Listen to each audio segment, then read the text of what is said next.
you got to have that vision. You got to see where it is that You want to go. right? And you got to. I'm all about putting things on paper and seeing and tasking everything out, and seeing how it is that if you start when you build a house, you got to build your foundation first, right? And so discipline is really the same thing. You have to be able to risk the rewards from it and give the opportunity. I like to call it opportunity cost. You give something up to forgo something. Welcome everybody to the Health Before Fitness podcast. I'm your host, Shaun Nunes, and today I have none other than Mr. Warren Gendel, the founder and creator of WellFit. Warren is a very experienced fitness professional, bodybuilding competitor, has opened multiple gyms, and is one of my best friends and business colleagues. And so thank you so much, Warren, for being here with me today. Thank you for having me, Shaun. I appreciate it. Absolutely. Very excited. I'm really looking forward to the people getting to know you as an individual a little bit better, but then also, how you got into fitness and then how you got into the fitness business, because I think there's a lot of people out there that are in the fitness industry that want to take it into the business side of things, but maybe based on some of the things that we talk about today, maybe it will stray them to not want to, or maybe it'll make them want to do it just a little bit more. So I'm curious to find out exactly what the people think. So be sure to leave a comment, like this, share this with anybody that you think would love to hear it, because it's all about spreading the good word about health and fitness. And so let's just go ahead and just dive right into it. So very first thing is, tell me a little bit about yourself. Tell me about your upbringing and just how you kind of got to where you are today. That sounds good. Excuse me, I'm fighting a little cold, so forgive me here. No worries. So I'm 51 years old. When I was a kid, growing up, I guess there was two idols that I really actually wanted to mentor after them. And it was Arnold Schwarzenegger and Jacques Cousteau. And those two individuals, for whatever reason, captivated me. So as a young adolescent, I would go to bookstores and read all the things about the marine biology. I was fascinated of the underwater world, which was interesting for me. On the other flip side, I was also fascinated on the human body and how these massive men became just competitors. I was very intrigued by the physique, very intrigued by muscles. So I'd go and read all the books. At a young age, at 13, I got certified as a scuba diver. I was one of the kids in the swimming pool, always swimming on the bottom of the pool. For whatever reason, I loved being underwater. And the bottom of the pool, what was it about the bottom? It's just, I always wanted to be underneath everybody. It was a whole different experience, right? And the ocean to me is a whole nother world. Yeah. When you put your head under the water, you see a whole nother world that we just really don't understand or don't pay attention to. Yeah. So at 13, I got certified as a scuba diver. I played all the sports in high school, football, and then I was a competitive boxer and pole vaulter. Boxer. Yeah, just some boxing. And that really got me the discipline aspect of getting up early in the morning, training, because boxing was the practice was at 6:30 in the morning. And when I graduated high school, I moved to Santa Barbara, really for the ocean. I was a competitive surfer, loved to surf.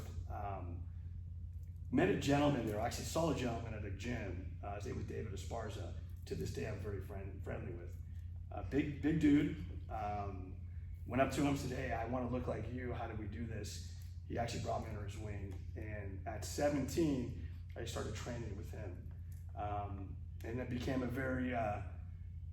for me, it was something I just enjoyed to do. I enjoyed the discipline aspect of it, working hard. As a result, you get the benefits of looking better, right?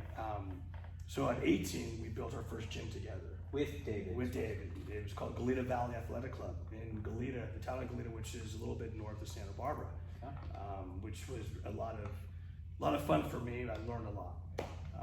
So during college, bodybuilding was a sport that is so disciplined that it kept me so focused through my studies. All my friends would come visit me, and they would go out and go to the parties. I would drink, or they would drink, I'm sorry. I would work out and go to bed. Even if they would come and visit, you wouldn't break to go drink and go out and socialize. You would just pretty much stay focused on your competitions and your own health goals. That's correct. Yeah, there was times where I was able to go out and have the good times. If you're not in prep or whatnot. Yeah. You know, so the bodybuilding experience, I did 4 shows. And I'm all through college, all right? through college, on my own. And Wow. at the same time, putting myself through college. I actually won the Santa Barbara title for my weight class in 1991. But I was a competitor that if I didn't win, I wanted to keep going and get better to actually win it. So I was able to win the Santa Barbara title back in 91. Wow. So question on that. You mentioned the discipline about getting up early for boxing. Correct. And then you mentioned the discipline with competing that helped keep you structured and hold you accountable. Correct. Do you think that discipline, or the desire to, you like the discipline. Most people don't like the discipline. So do you think it was something that you were taught maybe by your father or parents when you were younger? Did you just from the magazine articles with Jacques Cousteau and Arnold, or like did you learn that, or do you think it was just something within that it was just you, it was just who you are, it was just your identity? You know? It's a great question. Yeah, I think discipline, you have to, you're born into it. It's something you can't teach people. You know, you can read about it and you can listen now to these days podcasts, how to stay focused. Back in the late 80s and early 90s, you know, there was no internet. So everything that you learned was within, or you'd have to read. So for me, it was really all about, I'm a big visionary, right? And I feel that I just have a mindset of when I see something, I go after it and I want to stay disciplined to it. So you just have to create a lifestyle for yourself, right? And I was able to take that mindset through like boxing, and surfing is an individual sport, right? Bodybuilding is an individual sport. Right. What you put into it is what you get out of it. And so you actually have to be that individual to really, if you want to be at the top, you have to stay focused and you have to really just tack it. I've always had that mindset, and now to this day I apply it to my business.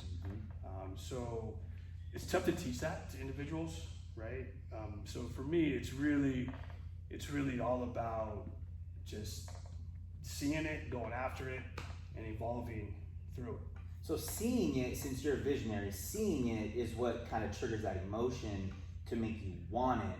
And then you understand already that you need to commit yourself fully and in order to achieve the success that you want to achieve. So if other people are audio or maybe written inspired the way you're visually inspired, maybe they get inspired differently. Right? Correct. So if you're not disciplined right now and you want to become disciplined, what kind of tips or advice would you have for people that aren't there but want to get to where you are? Excuse me. You gotta have that vision. You gotta see where it is that You want to go. You want to go, right? And you gotta. I'm all about putting things on paper and seeing and tasking everything out.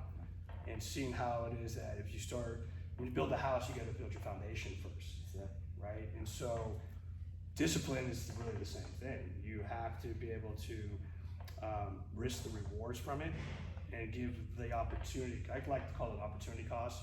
You give something up to forgo something. So it's really just how bad an individual wants it.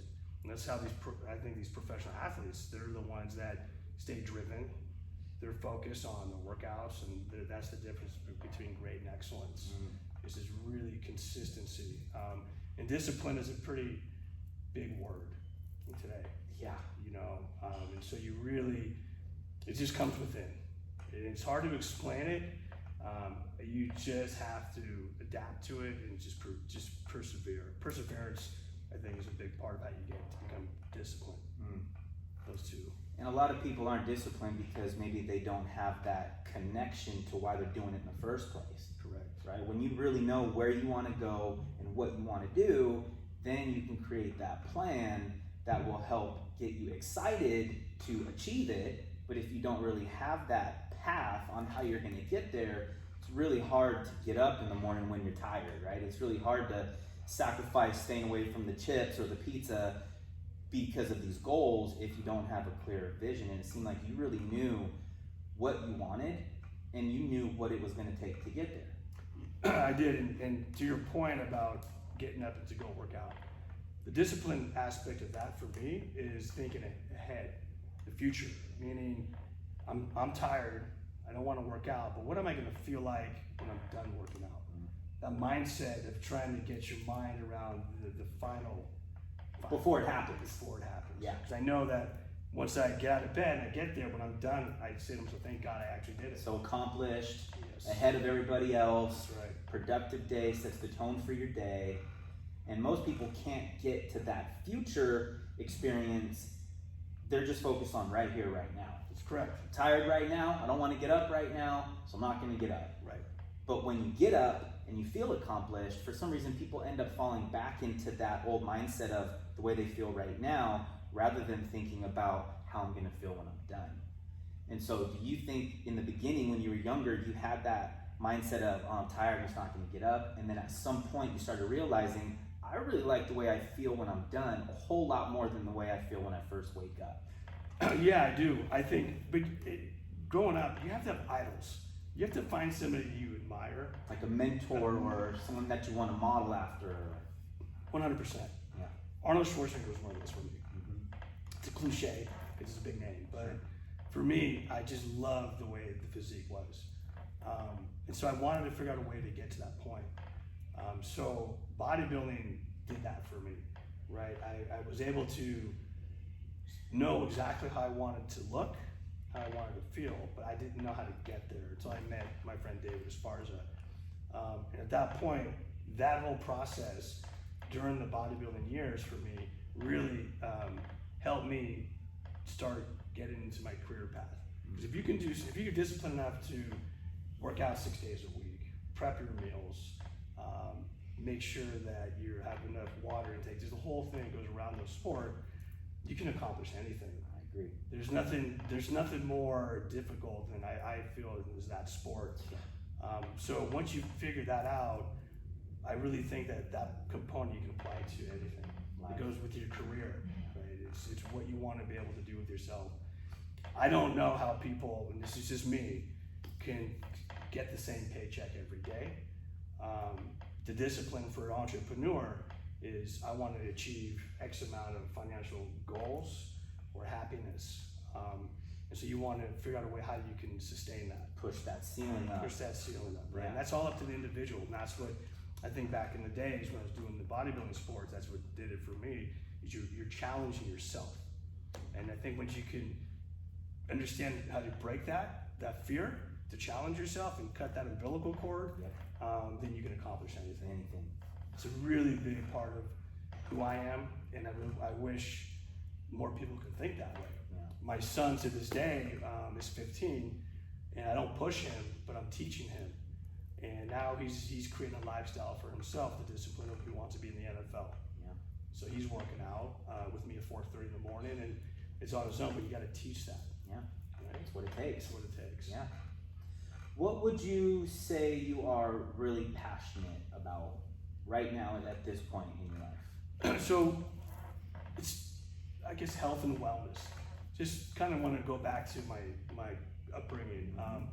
After college, after doing the bodybuilding shows, and I came and I started working back. I came back to Northern California, was working for a company selling fitness equipment. And during the college years, I was a fitness director, personal trainer. So I started selling fitness equipment for a company, and it was really easy for me to sell. And I remember calling my father and saying, Dad, I can do this. So I decided to leave this individual company and find a way to find used fitness equipment and buy it and resell it. And I think learning those goals, learning the processes behind that, enabled me to take used equipment, purchasing it, going to flea markets, reselling it. I ended up building a business from that, which was 5 fitness equipment stores around the Bay Area.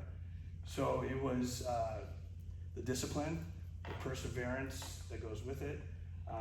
When I sold those stores, that was from 1994 to 2000. Kids and fitness is a big thing for me. I ended up creating a company called FitWise for Kids. and it was circuit training for kids with a heavy emphasis on nutrition. It was 1,500 square feet. We opened one up in Northern California, and it actually evolved into something that created, which was 70 locations throughout the country and in Australia.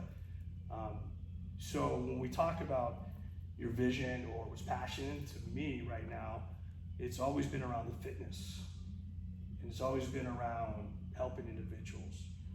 And I think when you take that structure and you give it back, you can really get a lot of return, and you can use that to your benefits as it relates to your business.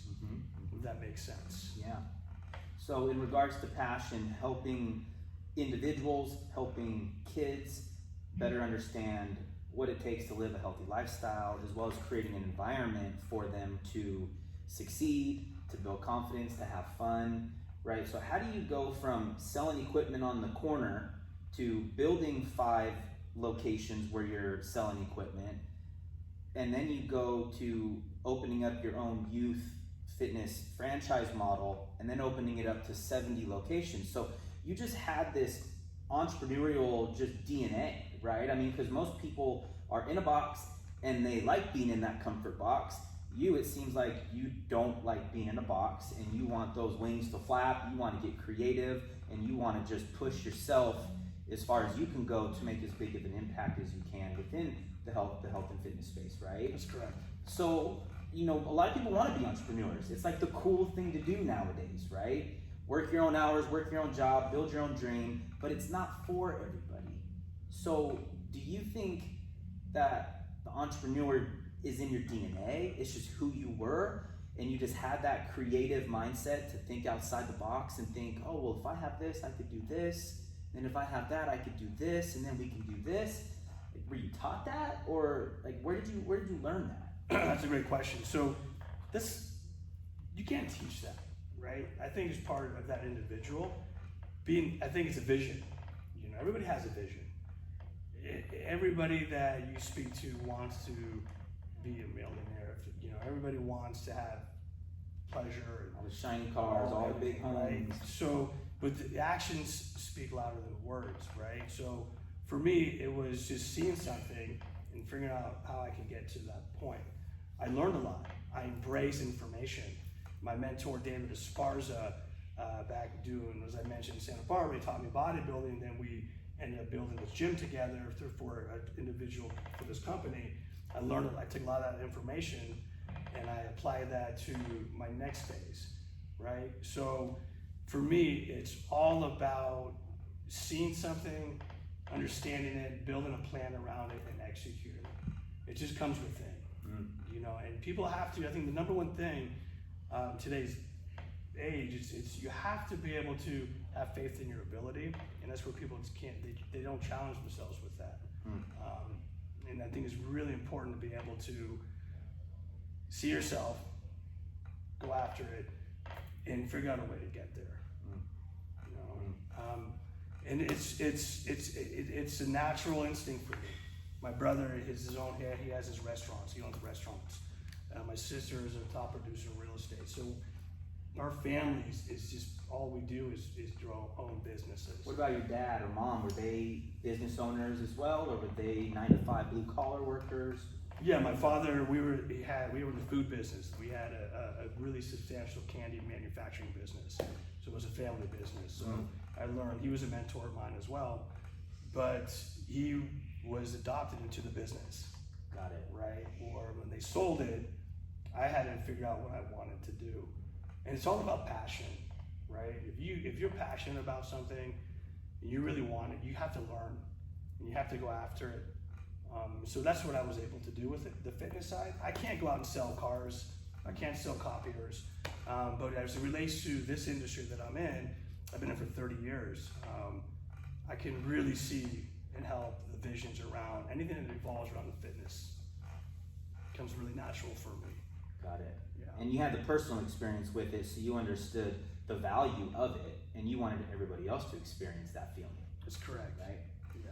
So when it comes to fitness business, you've had the experience as an athlete and as a trainer, and then opening up multiple businesses, right? If you're now a gym designer and you build gyms for a living and you also manage gyms all over the place, you've dealt with a lot of personal trainers, a lot of group instructors, a lot of coaches. What would you say are the top 3 skills that, let's just say a personal trainer, what are the top 3 skills that you think a personal trainer needs to have or needs to learn in order to be a successful personal trainer? Because there's a lot of them out there. There's a lot of Joe Blows, there's a lot of average Joes, there's a lot of people that shouldn't be a personal trainer, and then there's those ones that are just different breed, right? So if you were just to say 3 skills, what are just 3 skills that you think a trainer needs to have in order to be a phenomenal trainer? It's a great question. Excuse me. Grab some water for me too. Throat's a little scratchy. Okay. Give me 2 seconds. Yep. You've been opening up gyms lately, so you've been all over the place. You've been busy. You've been talking a lot. Yeah. So going back to your initial question, I think the number one successful to be a trainer is the willingness to learn more. Trainers have a mindset, in my opinion, that once they get to that point as a trainer, they don't allow any more new information to come in. So they have to always keep learning and stay up to date with the newest and greatest trends or science. Yeah, no egos. You know, trainers have a lot of egos, and you got to make sure you leave that at the door. You could be a really good trainer. The aspect of, are you really good business individuals, right? So you have to manage your own business. As I build some of these gyms, my expertise is working with that personal training department and really understanding the individual trainer. But the number one question I ask these trainers is, if you have to make $5,000 a month, what does that look like for you? Mm-hmm. And see if they can articulate that to me on what does that take, how many sessions that they have to be able to service, what their sales look like, right? So trainers have to be their own entrepreneurs, mm-hmm. right? So they can be, like I said, they can be really good trainers, but they just can't manage their business. So they have to understand that the biggest portion is management mm-hmm. of their own business. Personality, egos, managing your business, and then really delivering the results to the individuals. Now, you can be a trainer in a gym and deliver results and sell training, but can that same trainer open up their own studio, mm-hmm. right? And that's a whole different ballgame. Whole different ballgame for personal trainers. Yeah. So you have to, at that point, do they have the vision? Do they have the mindset to be able to understand the business acumen that it takes to really, step forward and operate a business? There's a lot of things. I mean, people open up gyms and think it's the easiest business in the world, right? But there's a lot of things that go with the gym. Uh-huh. So you just really have to, keep your mind involved with what you're doing on a day-to-day basis. Mm-hmm. Stay connected to your people, and then really operate your business in a professional manner. Mm-hmm. Why do you think most trainers have that closed off mentality? Maybe they get the certification or they get the degree, they have some experience under the belt training clients, and then they sort of just say, you know what, I just need the job, I just want to change lives, I don't need input, I don't need education, I don't need coaching. What would you say to that individual? I mean, they're kind of putting a ceiling on their potential, right? Correct. Because nobody ever knows it all. Even the most educated understand that they don't know it all. Especially as time goes, fitness evolves, and if you're not staying with the trends as time goes on, you're going to get left behind. That's just how it works, right? So what would you say to a trainer that thinks they know it all? What would you say to them? Because it sounds like to me, being a trainer is just one component of it. Changing somebody's life, getting somebody motivated to show up for a workout, getting them to see results is one thing, but then managing the business. Most trainers are passionate about fitness and about changing people's lives, but they don't want to sell, right? They've got this friction with selling because now it's a sale, and I don't want to sell somebody something, I just want to change their life. Well, but how do you change their life if you don't sell them something, right? So how do you find that balance between inspiring your trainer to want to learn, but also how do you inspire them to want to take more time and energy and put it into their business? So trainers, believe it or not, don't have the confidence you think that you would think they should have. Meaning, like you go to a doctor and the doctor tells you you need to hop on the scale, and you immediately hop on the scale, right? Or they do your baseline testing, all your vital signs, right? Trainers should have that same mindset. And trainers, I feel a lot of them, they don't take advantage of their credentials and take advantage of why they're a trainer, right? And they have to have that same mindset. Most trainers don't take control of their clients, and that's really important to understand. Where they let the clients run their business for them. They have to be more authoritative to their clients and let them know that this is how. If you want my time, you want me to deliver the results. This is what you need to do. Right. And that's a big hurdle for a lot of trainers to understand. And I think once you can kind of crack that code with them, their mindset shifts to something that they have more control of their business, right? There's a lot of trainers that they tell me, I can't get measurements because they don't want, their clients don't want to see how much they weigh. But that's just an excuse. So right then and there, I'm trying to understand, well, why are you letting that individual tell you, your client, that they don't want to be tested when you know you need baseline, right? Yeah. You're the professional. You're the expert. They're in your world. Correct. You tell them what you need in order for you to get them to where they want to go. They undervalue themselves, right? Trainers do. So once we can manage that process with them, and they can really understand how important taking control, even the little things is for the trainers, is scheduling. Yeah. Right? Scheduling your clients. Yeah. Trainers a lot of them, they don't do that. They schedule each week at a time. Yeah. Versus really understanding how to schedule people out. Yeah. It's just managing time, managing your schedule, managing the business. Trainers don't have a lot of experience in that. And, to be fair to the trainers, a lot of these corporate health clubs and a lot of these fitness managers don't have experience managing a fitness business, but maybe they were one of the top producers as a trainer and they got promoted up to the management level. So these lower trainers or newer trainers, less experienced trainers, don't really have a whole lot of coaching and guidance from qualified professionals either. So it's more of just this numbers game, pushing numbers down your throat. Gives a lot of trainers a bad experience, right? A bad taste in their mouth about being a trainer. And so they just try to go out on their own and do their own thing, and then they're not successful at it. And then they end up quitting, and then they just go into some 9-to-5 that they're not really passionate about, or maybe they just didn't really not ever end up making a whole lot of money. So, what you're saying is you have to understand going into it, not only do you enjoy the passion behind changing people's lives in fitness, but you need to also take just as equal of effort into the business if you ever wish to sustain this as a career. 100%. Yeah. Yeah, 100%. Trainers, again, they're only as good as what they put into it, right? It's a tough battle for them to really. It's the number one position in the health club that turns trainers. They come in, they think they can do it. They're thrown into a big pool, and they really realize it's harder than they expected. And one of the misses is that the development of them, right? So it's hard to find an individual, a company that embraces trainers and you invest in your trainers. And so when you're able to do that, if you build a successful gym and you have a personal training department, it's really important that you're able to invest into every trainer and make sure that they have all the correct tools and they have all the correct education to handle their business as it relates to sales, purchasing fitness, as it relates to re-sign. And so it's something that most companies don't take it too seriously, which I believe that when you look at it as at a high level, you really need to pay attention on what the trainers actually really do in terms of how they handle their business, right?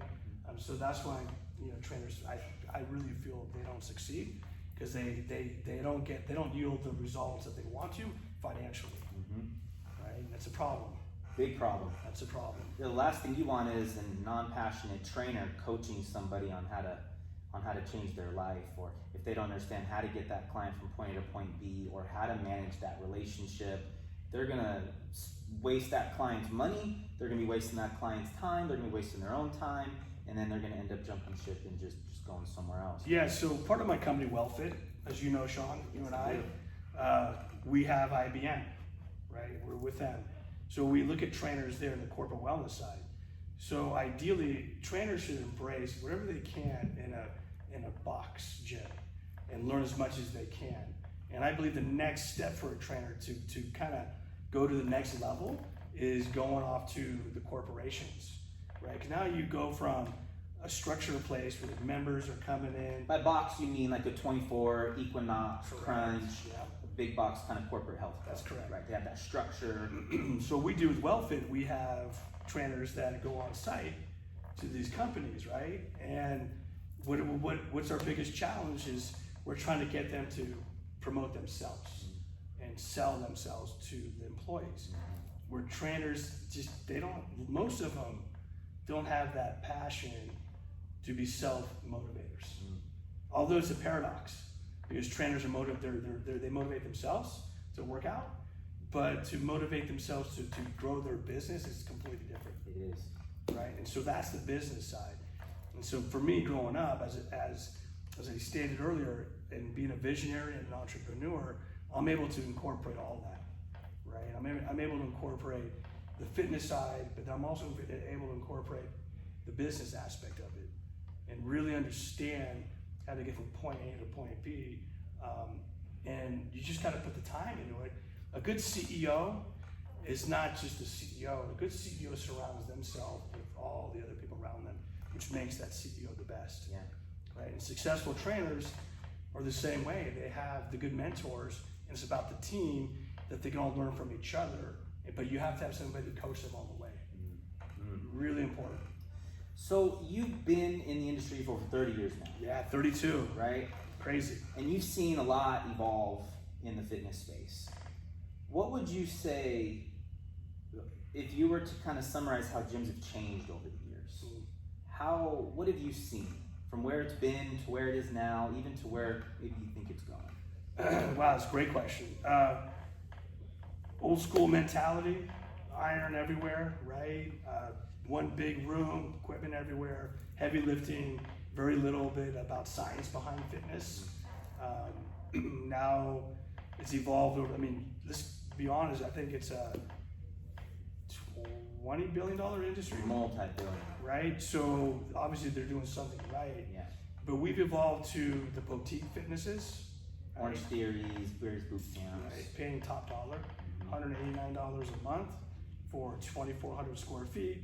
You go on for one class, and most of the times you have to book yourself 3 weeks in advance, or you can't get in, but you're still paying $189. A lot of gyms are now, the successful ones, like we've done at Sonoma Fit, this gym we're sitting in right now is exactly their model, right? 3 boutique fitnesses under one roof, really giving the audience something for everybody. A lot of functional fitness is there. I think the industry is shifting into the functional fitness. So when you go into gyms, you get less equipment, big machines, and more open space. Turf.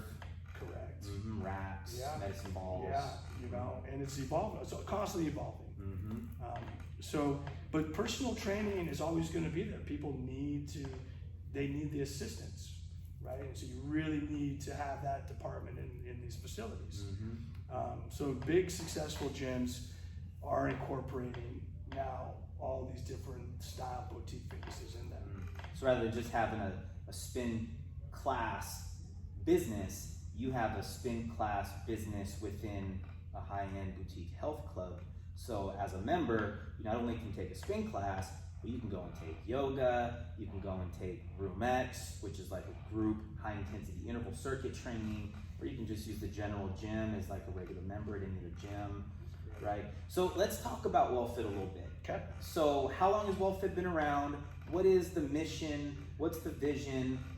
Tell the people a little bit about how WellFit started, where it is, and where it is that you want to do. Yeah, and I appreciate that question. So After opening up my own fitness equipment stores, after doing a franchise for kids' fitnesses, I worked a lot with In Shape health clubs.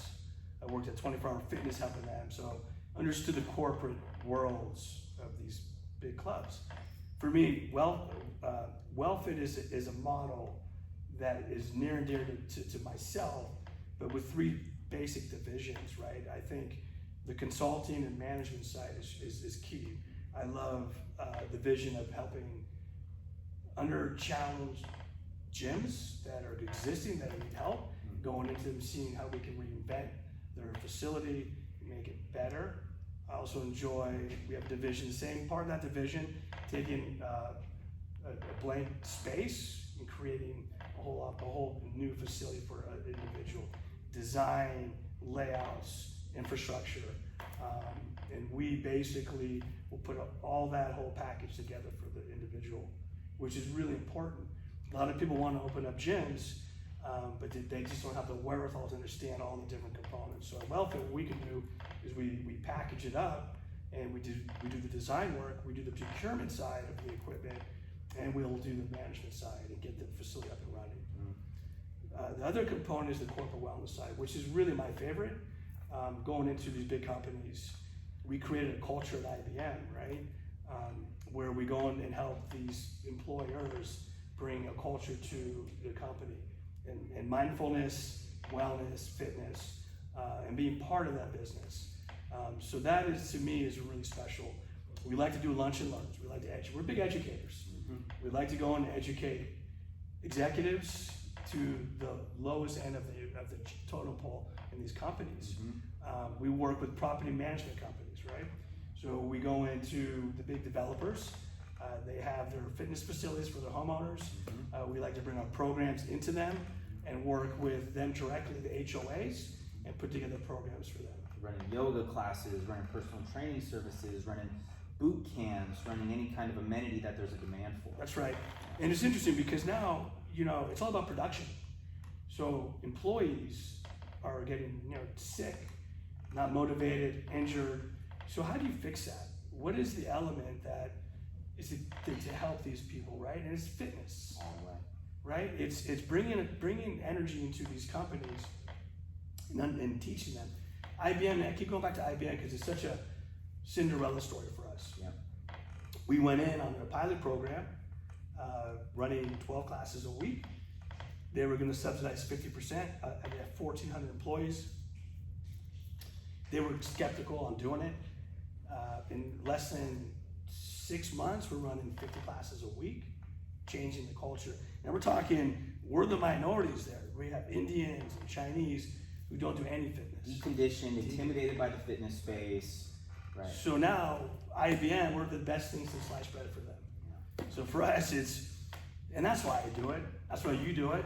That's why we're sitting here, because that's the reward. It's the way it makes you feel, man. Yeah. It's very fulfilling to see this culture shift.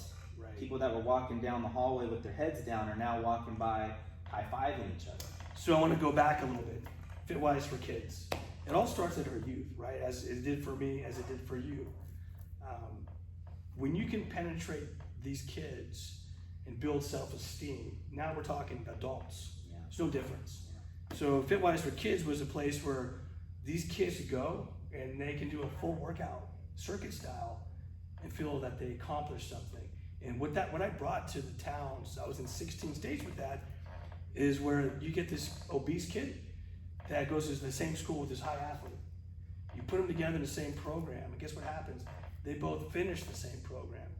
That kid that was obese is walking out of that room with his head up high, with this complete different mindset. And over time, that becomes a lifestyle for him because you got that sense of accomplishment. Yeah. Belonging, accomplishment, confidence, self-esteem. Camaraderie. Yeah. Right? Teamwork. Yeah. So those two kids now are high-fiving each other at school, where they would never hang out in school. Right. So corporate wellness is the same thing. You bring these people that are deconditioned, you teach them. God, when we went there, we were frowned upon. They feared us, right? Now they love us. Yeah. So it's education. Yeah. And that's the component that I think a lot of people don't want to put the time into. Meaning, a WellFit, for example, we put the time into it. We want to educate. A lot of people that try to do what we do, they skip that and they're unsuccessful. And so that thing that means the world of difference, that we actually are delivering these results and it's quantifiable to them, right? So it's so those are the three components of WellFit. We have the corporate wellness side, the consulting and management, you know, and the design. Yeah. So let's talk about the Sonoma Fit locations real quick. Okay. So we're sitting in the Sonoma Fit Petaluma location, right? There are now 3 locations open. Yeah. There's going to be a 4th one coming at the end of the year.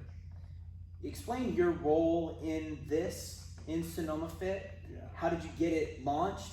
How did you get it to scale? And now you're opening up a 4th location. You just opened up your 3rd location this past Monday. Yeah. Congratulations, by the Thank you. way. Thank you. Huge success so Huge far. success. Great owners.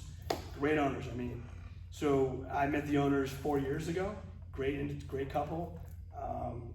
They had a small little cycle TRX studio in Sonoma, and the owner Adam, great businessman, had a location. We discussed the location. They were all about group fitness. I was all about strength, and we tried to figure out, come to the meetings of the minds, how we could put together this particular business, and we were very successful together. And that's where ego. You asked me earlier about trainers, right? Where egos go away when you have to be open-minded. Once you're open-minded and you understand and you can listen to people and bring in new information and make something happen, things evolve. Like Takes it to the next level. Takes it to the next level. Yeah.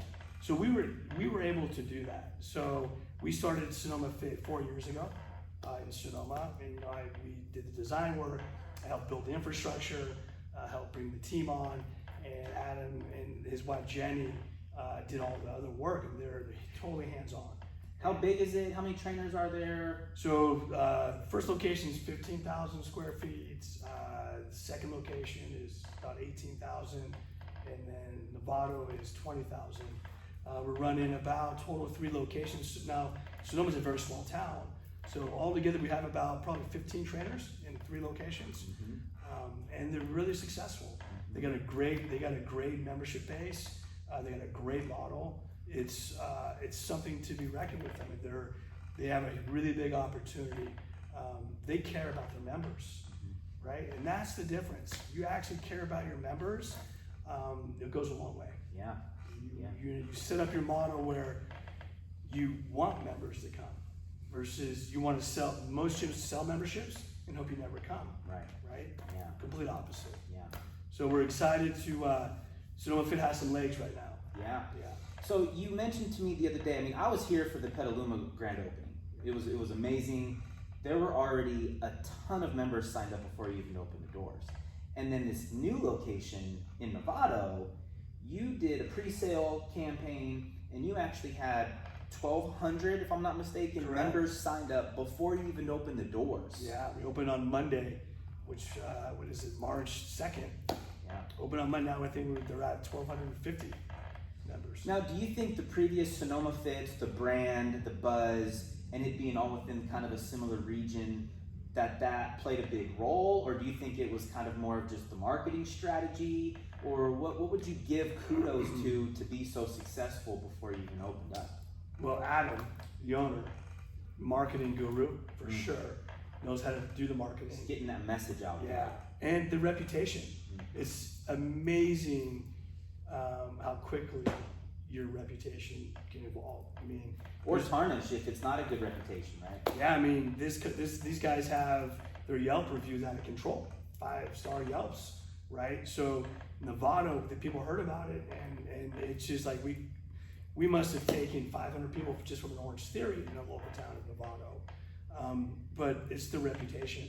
Reputation is everything. It is. You got to deliver results, right? You got to have good ownership that are engaged with the business. That's number one, right? Especially in this industry. Yeah. In gyms, if the owner's not engaged, things can fall real quick. Nothing recedes faster than success, Shaun. Right? My dad taught me that one. Yeah. You can be at the top one day, and overnight you can lose it. Mm. What would you say, one thing I know that you take a lot of pride in is being present. Whether it's your own business or if you're managing the Sonoma Fit, you have this just desire to be present, to give it your all. If you're not here, you feel like you need to be here. What makes you take so much pride in your business? So you asked some really good questions, by the way. I'm really curious. Yeah, no. So I think you nailed it.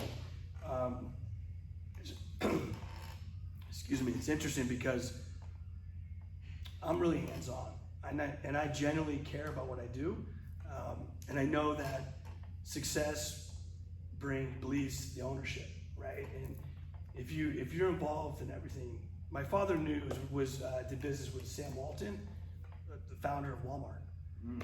And my dad told me this story real quick. That you met him in his office. He had a very humble man, #1 retailer in the world, right? He had this really small office, linoleum floor, metal desk. This is Sam Walton. He told my father he spends 10% of his time in this office, and he said that's 10% too much. Mm. All your work is down in the trenches. For me, I have to be hands-on. I have to understand what's going on. I have to know what's going on. I have to see it. WellFit, I try the best I can to be present so people know who we are. With Sonoma Fit, I do the best that I can to be by Adam and Jenny's side and really work with the people here.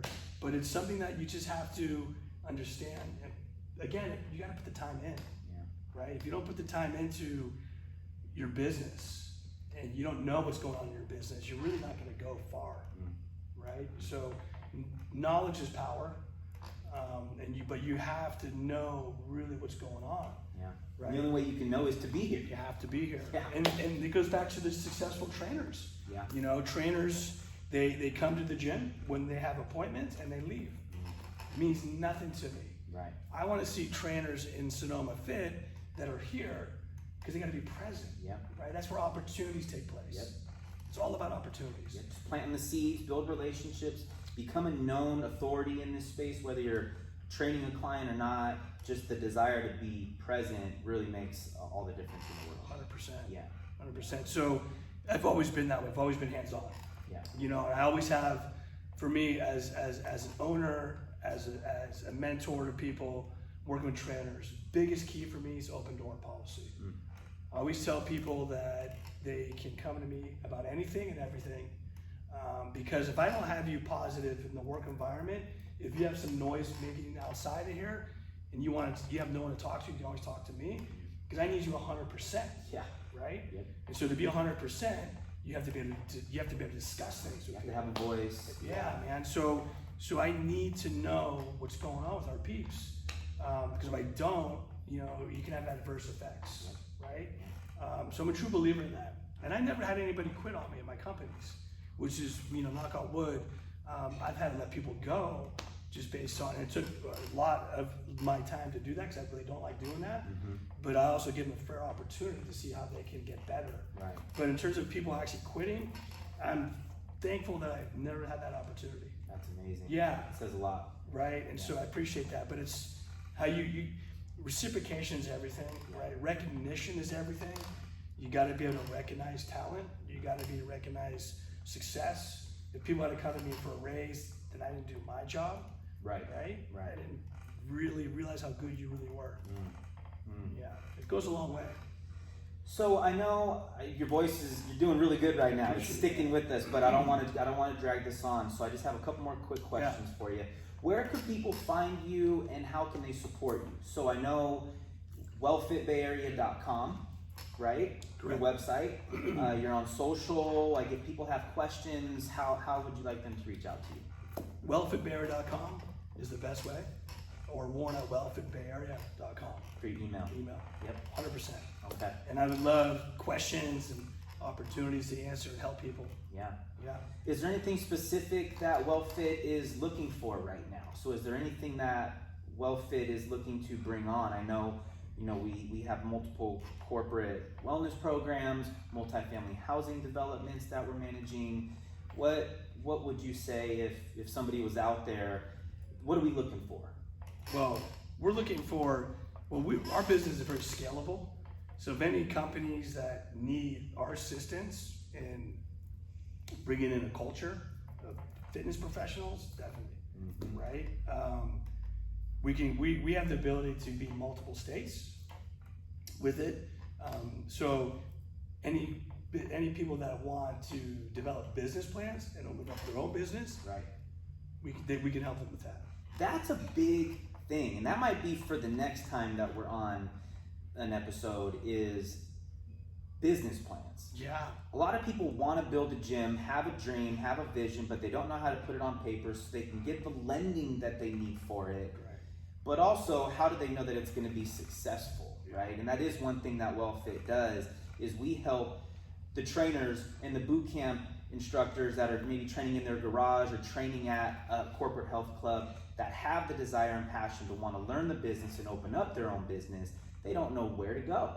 And so that is one of the very foundational components of WellFit, is to help fitness entrepreneurs develop a business plan that caters to their vision and their dreams, and then we put it on paper so that they can get the lending for it, so then we can get the equipment, get the flooring, get the lighting, build the space. Yeah. But then once the space is built, now what are you planning on doing once those doors open? What kind of experience do you want to create? What kind of staffing? What kind of programming? How much revenue are we trying to generate compared to how much are we spending, right? I mean, you go from concept to completion, but then even beyond, you go to the management and the ongoing operations. Yes, 100%. You know, we did an opportunity to actually help a couple out in Oregon. Yes. Right? Level up. They had their business plan. We dissected it. We corrected it, and now they got funding. Yeah. So that's the basics, but then soup to nuts. Yeah. Right. The whole nine. Yeah. That's what I really want. I really want to be involved in more corporations, though.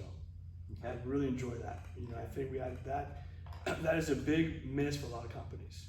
That if they take the time and they really understand how important it is to bring that amenity, if you want to call it that, to the company, the company itself will gain tenfold. I mean, anywhere from cost reduction on the premiums for health insurance. Right. So it goes from insurance premiums dropping, and then less sick time, more productivity, better engagement, and your company is running 20% better. Yeah. So for anybody that works in a corporate environment, that has a beat down gym with some old equipment in it that doesn't get a lot of use, or if there's no trainers or group classes or any kind of management in the wellness space, that's what WellFit does. Yeah, right? Sales, operations, everything. Yeah. So if there's any corporate employees or corporate executives out there looking to revamp or build out your fitness space, wellfitbayarea.com, contact us, and we would love to see if you're a good fit. Last question.